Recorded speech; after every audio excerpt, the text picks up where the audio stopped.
ఒక్కసారి కొమ్మూరి గోల్డ్ కి కాల్ చేయండి. తాకట్లో ఉన్న మీ బంగారాన్ని విడిపించి మార్కెట్ ప్రైస్ కి వాళ్ళు కొనుక్కుని మిగతా డబ్బులు మీకు ఇచ్చేస్తారు. Welcome to Manam TV. Manam TV ఉన్నది మన కోసం. నేను మీ journalist Manoj. Iran Israel war ఇప్పుడు ప్రపంచవ్యాప్తంగా స్తంభింపజేస్తుంది. సో ఇటు ఇరాన్ దాదాపుగా 20 నుంచి 30 లక్షల డ్రోన్లతో దాదాపుగా 2 కోట్లు 3 కోట్ల వాళ్ళ స్థావరాలని మొత్తాన్ని కిల్ చేస్తుంది. సో ఇలాంటి నేపథ్యంలో ఇప్పుడు అమెరికా ఒక రకంగా కొన్ని డీల్స్ ఇచ్చింది. అంటే ఒక రకంగా వెనకబడిందని చెప్పుకోవచ్చు వరల్డ్ వైడ్గా. సో ఏ దేశాన్ని చూసినా సరే నాటో కావచ్చు, కొన్ని కంట్రీస్ పర్టికులర్గా అమెరికాకి సపోర్ట్ చేయనటువంటి పరిస్థితి ప్రపంచ దేశాల డయాస్ మీద. సో ఇలాంటి నేపథ్యంలో ఇప్పుడు ఇరాన్ ఒక కొత్త బాంబ్ని రంగంలో దింపుతోంది. అదే డర్టీ బాంబ్. మరి ఈ డర్టీ బాంబ్ని కనుక గల్ఫ్ దేశాలపై ప్రయోగిస్తే నిజంగా ఎంత వినాశనం జరుగుద్ది అంటే అంత వినాశనం జరుగుద్ది. బాంబ్ పట్టం ఎంతో, దాని తర్వాత వచ్చే ఫర్దర్ కాన్సిక్వెన్సెస్ కూడా చాలా రకాలుగా ఉంటాయి. సో ఇలాంటి నేపథ్యంలో మనతో పాటు యాడ్ అయ్యారు లెఫ్టినెంట్ జనరల్ కమ్ముల రామచంద్రరావు గారు. నమస్కారం సార్. నమస్కారం అండి. సార్, ఈ డర్టీ బాంబ్ అసలు ఏంటి, దీనివల్ల వచ్చే ఇంపాక్ట్ ఏంటి, కాన్సిక్వెన్సెస్ ఏంటి? డర్టీ బాంబ్ అంటే మనం మామూలుగా ఏదో తూములు డర్టీగా ఉన్నాయి, టేబుల్ డర్టీగా ఉన్నాయి అనుకుంటాం. కానీ డర్టీ బాంబ్కి చాలా పెద్ద అర్థం ఉంది. కన్వెన్షనల్ బాంబ్స్ అంటే బేసికలీ మనం మామూలుగా ఫైర్ చేసే బాంబ్స్ లో డైనమైట్ ఉంటుంది. రెండు చూడండి, న్యూక్లియర్ బాంబ్, అందులో ఏముంటుంది, న్యూక్లియర్ మెటీరియల్ ఉంటుంది, యురేనియం. దాన్నేమో ఫిషన్ కానీ ఫ్యూజన్ కానీ దాంతో దాంతో యాక్టివేట్ చేసి న్యూక్లియర్ బాంబ్ కింద పనిచేస్తుంది. అది న్యూక్లియర్ బాంబ్ ఒక ఎఫెక్ట్స్ అందరికీ తెలిసిన హిరోషిమా నాగాసాకిలో చూసాం. రకరకాల విపరీతమైన ప్రాణ నష్టాలు కలుగుతాయి. అవును, ఇప్పటికీ కూడా కనీసం గడ్డి మొక్క కూడా మలోని ప్లేస్ అది. కరెక్ట్, దాని ఆఫ్టర్ ఎఫెక్ట్స్ కూడా ఘోరంగా ఉంటాయి. అదే మన కన్వెన్షనల్ బాంబ్ అయితే ఎందులో అయితే డైనమైట్ మనం ఫిల్ చేస్తాము దాంట్లో, ఎందుకంటే న్యూక్లియర్ అయితే మన యురేనియం అది 1 గ్రామ్ పెట్టామనుకోండి, జస్ట్ ఎగ్జాంపుల్ ఇస్తున్నాను, దానికి తగ్గట్టుగా ఎఫెక్ట్ కావాలంటే డైనమైట్ కొన్ని వేల కిలోల డైనమైట్ పెట్టాల్సి వస్తుంది. అంటే నార్మల్ కన్వెన్షనల్ బాంబ్ సైజ్ పెరిగిపోతుంది, రైట్? అందుకే కన్వెన్షనల్ బాంబ్ సైజ్ ఏదంటే ఈ రెంటిని మధ్యన ఉన్నదాన్ని ఒక డర్టీ బాంబ్ అంటారు. బేసికలీ ఏంటిది, డైనమైట్ దీని కింద ఉంటుంది. కాకపోతే న్యూక్లియర్ మెటీరియల్ ఫిషన్ ఫ్యూజన్ కింద న్యూక్లియర్ మెటీరియల్ పేల్చడం కన్నా, న్యూక్లియర్ యాక్టివేట్ చేయకుండా న్యూక్లియర్ డస్ట్ని తీసుకుంటారు, రైట్? పొడి న్యూక్లియర్ డస్ట్ని తీసుకుని డైనమైట్ బాంబులోనే, నార్మల్ కన్వెన్షన్ బాంబులోనే దాన్ని పెడతారు. ఒకటి. రెండోది, దాన్ని యాక్టివేట్ చేస్తానికి న్యూక్లియర్ ఫిషన్ కానీ ఫ్యూజన్ కానీ అక్కర్లేదు. అంటే అణువు ఆటం ఉంది, ఆటం పేలటం కానీ అలాంటి అవసరం లేదు. డైనమైట్ తోనే ఇనిషియేట్ చేస్తారు. ఇది సమ్వాట్ లైక్ ఒక కెమికల్ బాంబ్ దీంట్లోకి వస్తుంది కంపేర్ చేసుకుంటే.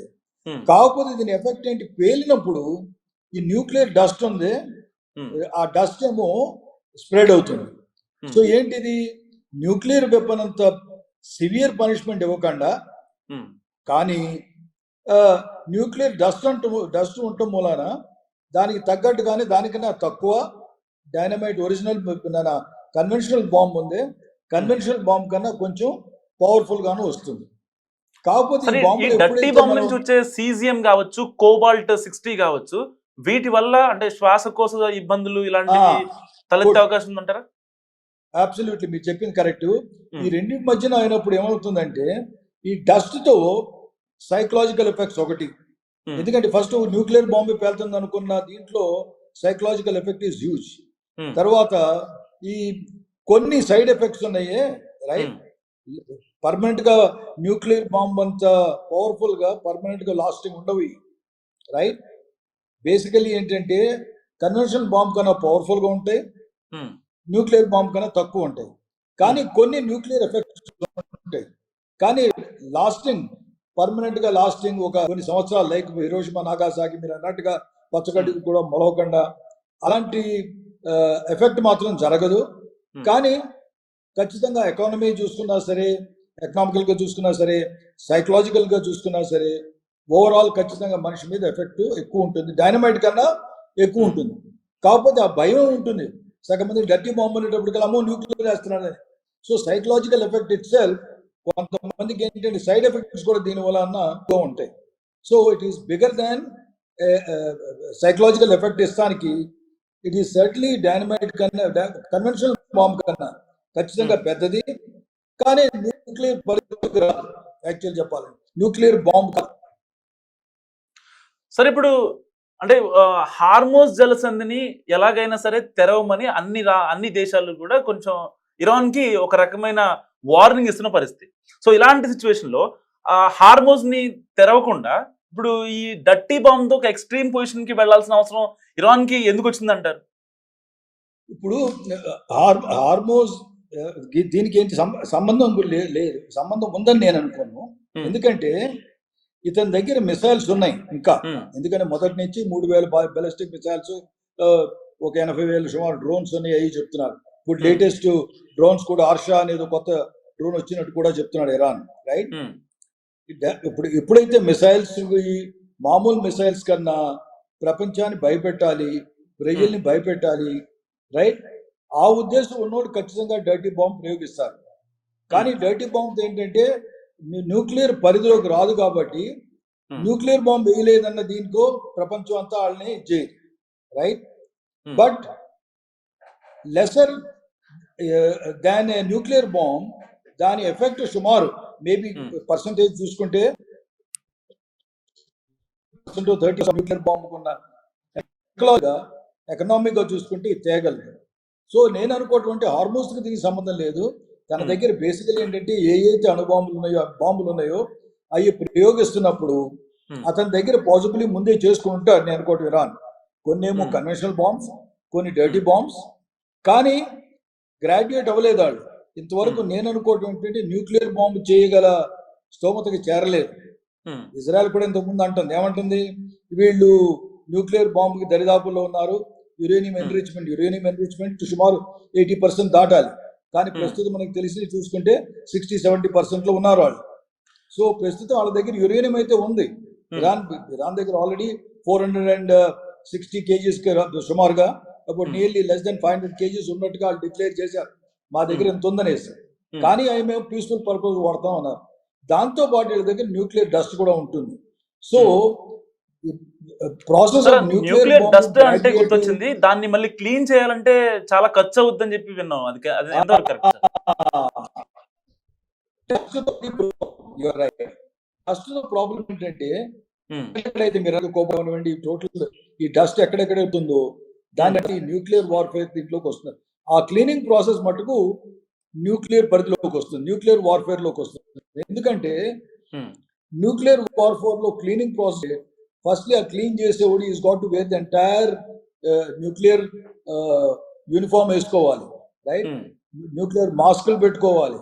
మాస్కులు పెట్టుకున్న తర్వాత ముందు ఆ క్లీనింగ్ మెటీరియల్స్ ఫ్లష్ చేయటం, ఎక్కడెక్కడైతే డస్ట్ ఉంది, ఒక టౌన్ లో పడింది అనుకోండి, ఎక్కడెక్కడైనా మనం నీళ్లు పోసి నీళ్లు కొట్టి గోడల మీద కొడతాం, ఎక్కడెక్కడ రోడ్లు క్లీన్ చేయాలి, ఎన్ని తూములు క్లీన్ చేయాలి, రైట్? ఎన్ని కార్నర్స్ జర్నని కార్నర్స్ క్లీన్ చేయాలి, ఎన్ని టెర్రస్ క్లీన్ చేయాలి, రైట్? సో ఎప్పుడైతే న్యూక్లియర్ డస్ట్ పడుతుందో భయం ఏంటంటే ప్రతి వాళ్ళకి ఇంకోటి ఎక్కడ పడిందో కూడా తెలియదు, ఎక్కడెక్కడ స్ప్రెడ్ అయిందో తెలియదు.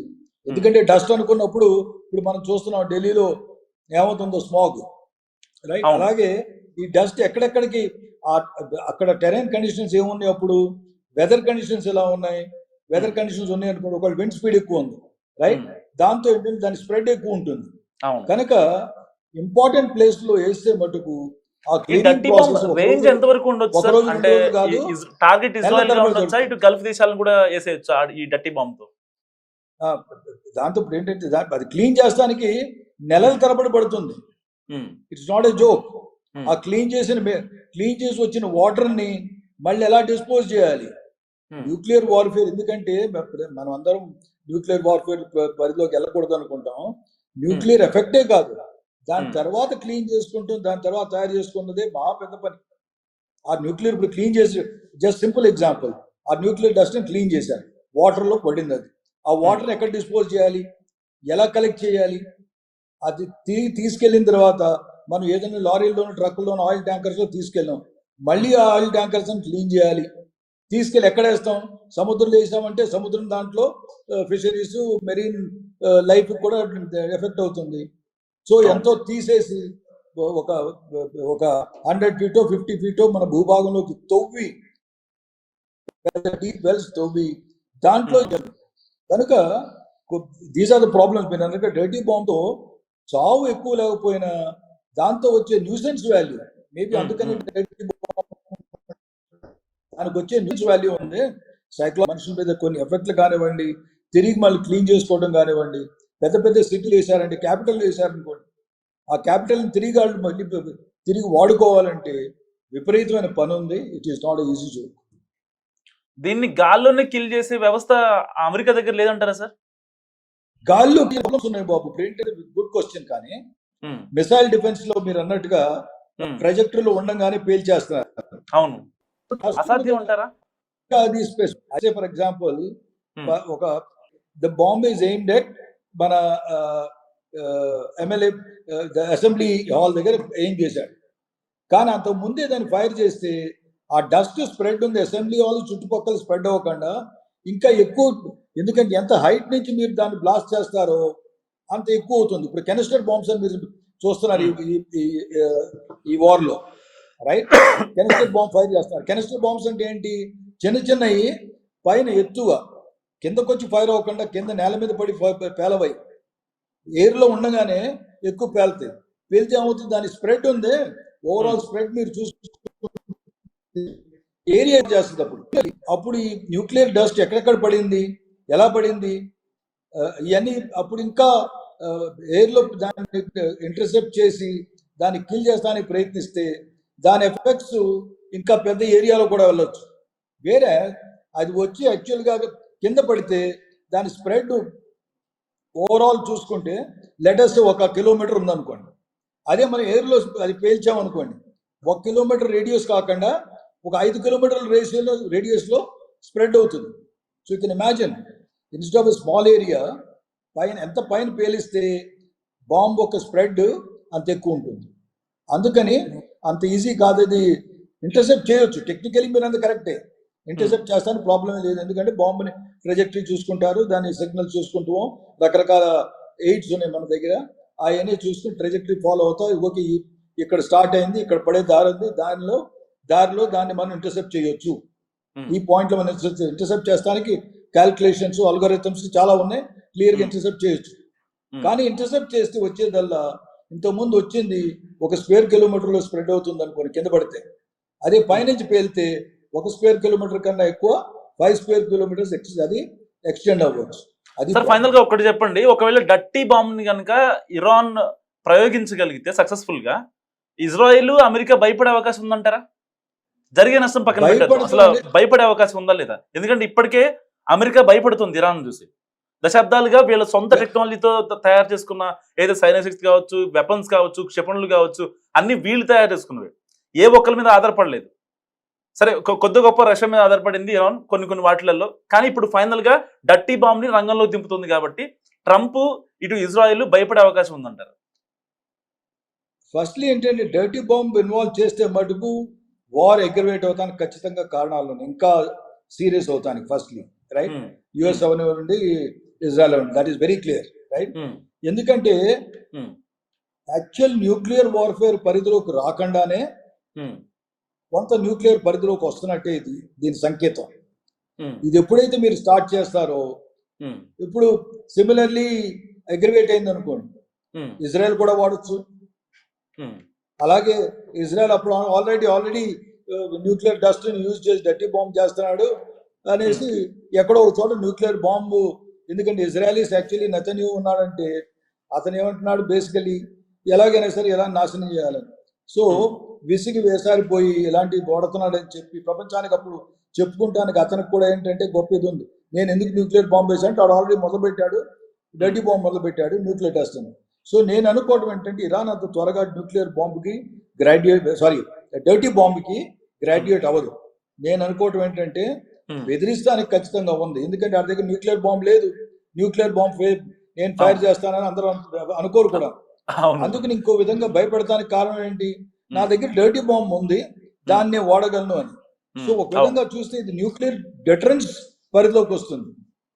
న్యూక్లియర్ డెటరెన్స్ ఉంది, మా దగ్గర ఉందని చెప్పుకుంటానికి. అంతేగాని నేను అనుకోవటం, నా యొక్క అనాలిసిస్ ప్రకారం ఇరాన్ దీన్ని వాడుతుందన్న నమ్మకం అయితే నాకు లేదు. యా, కాకపోతే థ్యాంక్ యూ, అందరినీ భయపెడటానికి అది ఖచ్చితంగా పనిచేస్తుంది. థ్యాంక్ యూ రామచంద్ర గారు. సో ఇది Thank you. రామచంద్ర గారి అనాలిసిస్. మీరేమనుకుంటున్నారో మస్ట్ గా కామెంట్ చేయండి. సో పర్టికులర్ గా మరి డర్టీ బాంబ్ ని కనుక ఇరాన్ ప్రయోగిస్తుందా లేదా, మీరేమనుకుంటున్నారో కామెంట్ చేసి ప్రయత్నం చేయండి.